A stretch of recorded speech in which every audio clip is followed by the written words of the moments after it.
अब प्रधान बताइए, हमरे सबका हरदम कहिला हम लोग के पैदावार कोई नहीं दिया। एक साल प्रधान रामपुर के रामाकांत से वो 15 साल हुए, उसके बाद 3 साल मकालू प्रधान थे, वो नहीं कुछ किए। अपनी बार जगदीश प्रधान जैसे हमें कुछ नहीं बताए, न कुछ बोला।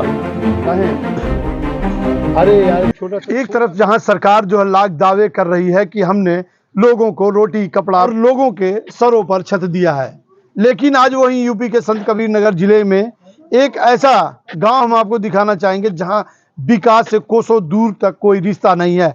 इस गांव में जहां तरफ नजर जाती है, हर तरफ झुग्गी झोपड़ियां सामने आती हैं। सरकार के जो दावे थे कि हर गरीबों के सर पर छत मुहैया कराई जाएगी, वो दावे यहां पर फेल होते नजर आ रहे हैं। ये संत कबीर नगर के पौली ब्लॉक स्थित पड़रिया गांव है, जहां पर ये माझा क्षेत्र माना जाता है। और इस माझा क्षेत्र में गरीबों की स्थिति ये है कि वो गरीब गरीबी से भी बदतर अपना जीवन यापन कर रहे हैं।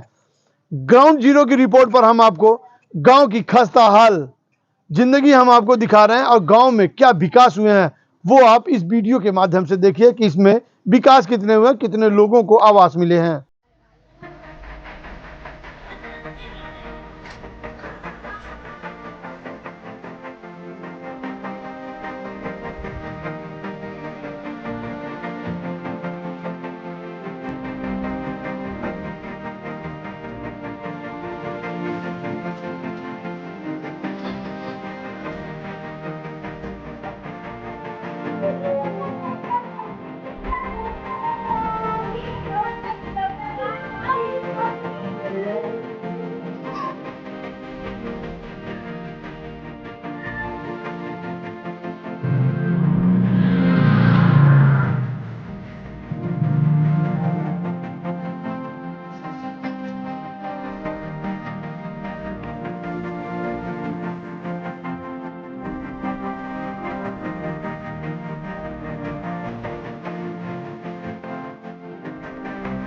में आपने गांव की खस्ता हाल पोजीशन तो आपने देखा, और गांव में जहां पर पक्के मकानों की जगह पर सिर्फ झुग्गी झोपड़ियां ही नजर आती हैं। ये गांव निषाद बाहुल्य क्षेत्र है, जहां पर निषाद पार्टी हमेशा ये दावा करती है कि निषादों को हमने अपने सिस्टम से उन्हें आगे कर दिया है, और सरकार की हर योजना उनके घर तक पहुंचती हैं। योजनाएं कितनी उनके घर तक पहुंचती हैं। एक दंपति यहाँ पर मेरे सामने है, बुजुर्ग हैं। हम जानने की कोशिश करते हैं कि क्या इन्हें सरकार की योजनाएं मिली हैं। क्या नाम है दादा आपका? राधे श्याम सर। राधे श्याम जी, क्या सरकार की योजनाएं मिलती हैं आपको? नहीं सर, कोई योजना नहीं मिली हमें अभी तक।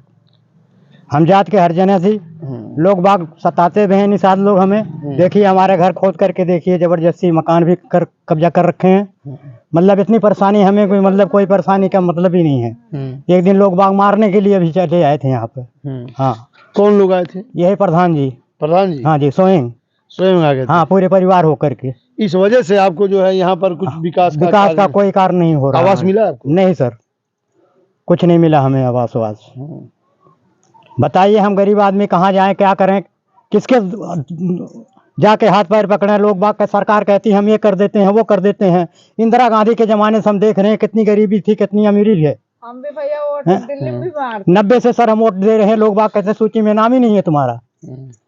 तो बताइए सर हम कहाँ जाएं, किसके धोरे जाकर के कमाते हैं आप? नहीं सर, अब हम 10 साल हो गया, हम कोई नहीं कमाई है हमारे पास।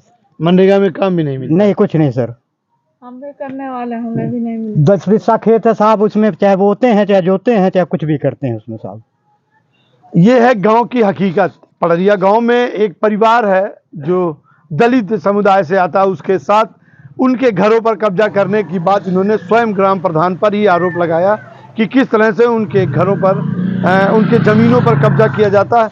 और रही दीगर बात यह कि उन्हें विकास कार्यों में सम्मिलित, जब उनकी ज़मीनों पर कब्जा किया जा रहा और बेचारा अपने परिवार के साथ एक टूटी फूटी झोपड़ी में रहता है। हमारे बगल में हम आपको दिखाना चाहेंगे, यही एक झोपड़ी है जिस पर ये अपना जीवन यापन कर रहे हैं।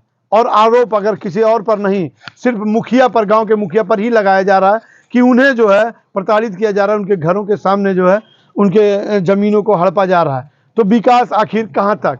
विकास के जो दावे करती है सरकार कि गांव में हमने जो है विकास की गंगा बहा रखी है, तो ये पड़रिया गांव उसका जीता जाता एक उदाहरण है, जहां पर विकास की गंगा नहीं, सिर्फ विनाश ही दिखाई देता है। गांव के अगर चारों तरफ देखा जाए तो वहां पर सिर्फ झुग्गी झोपड़ियां ही नजर आती हैं। आवास जो भी बने हुए हैं वो भी भ्रष्टाचार की भेंट चढ़े हैं। यानी कि सरकार की तरफ से 1,20,000 रुपए अगर दिया जाता है तो लाभार्थी को सिर्फ 1 लाख रुपए ही मिलते हैं, बाकी मजदूरी और 20,000 उनके मूलधन से भी गायब होते हैं। इस गांव की पूरी जमीनी हकीकत गांव की जनता बयां करती है और यहाँ का जो इंफ्रास्ट्रक्चर है, जो सरकार कहती है कि हमने सभी को लाभान्वित किया है आवास देकर, लेकिन इस गांव में आने के बाद सारी चीजें अपने आप खुलकर सामने आ जाती हैं कि सरकार की योजनाएं कहां तक पहुंची हैं। बने रहिए सिटी समाचार से।